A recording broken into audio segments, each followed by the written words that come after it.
Okay, Gone! Amanda Seyfried stars in this movie as Jill, a woman that was kidnapped, bonded in duct tape, and dropped in a hole in the ground. And she gets out of her bonds, injures her kidnapper, and escapes. And tells the police what happened. They searched the area where she said that the hole was, and they couldn't find anything. So they don't believe her. They don't believe that it ever happened. And every time a woman comes up missing, she thinks it's the guy that put her in the hole. They consider her mentally unstable. And now she's staying with her sister, played by Emily Wickersham. And this movie also stars Sebastian Stan, Bucky from Captain America, as Molly's boyfriend, Wes Bentley, who played Blackheart in the first Ghost Rider film, and Daniel Sanuda, who was in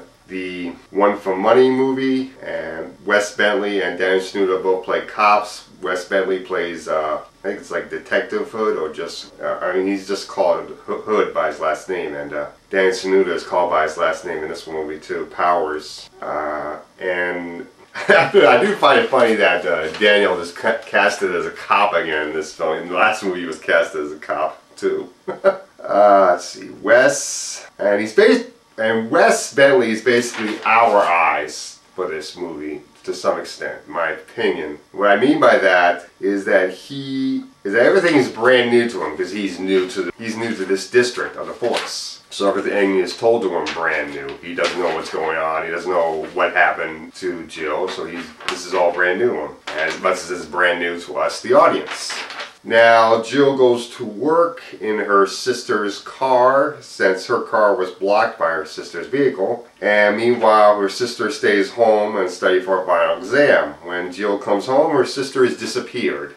She did not make it to her exam. She is gone. Hence the title of the movie, Gone. And she tells the police that she believes the same guy that kidnapped her has now kidnapped her sister. And of course, they don't believe her. They think it's all quote in her head. Hood, however, is the only cop that believes her. Calls her privately on his cell phone and tells her that he believes her and he's willing to help. But she does not accept the aid, which I'm disappointed in. I mean, she goes to the cops to get help, and here's this one cop who believes her and is willing to help, and she says no? She doesn't believe this cop, or what? I mean, the cops do consider her mentally unstable. Maybe that's one of the reasons why she doesn't believe Hood. And I think maybe the other reason is because maybe the writers of this movie don't want to make Hood a love interest. Perhaps that's the reason. But it does just kind of defeat the purpose of her reporting disappearance to the police, I get, in my opinion. Because she goes off on her own, takes justice into her own hand to find the killer and the kidnapper.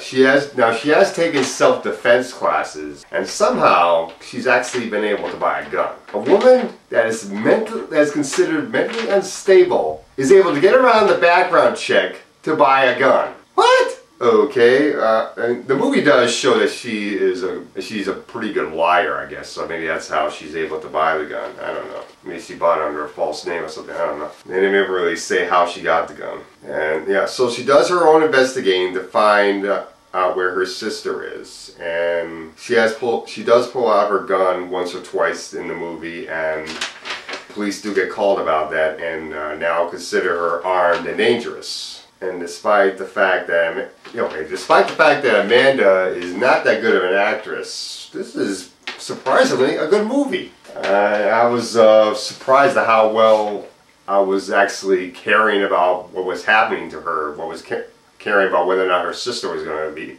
found alive or not. I mean, it's not scary or anything. A thriller. It's suspenseful. And the ending scene is very good between her and the killer. I mean, kidnapper. Why do I only keep on saying killer?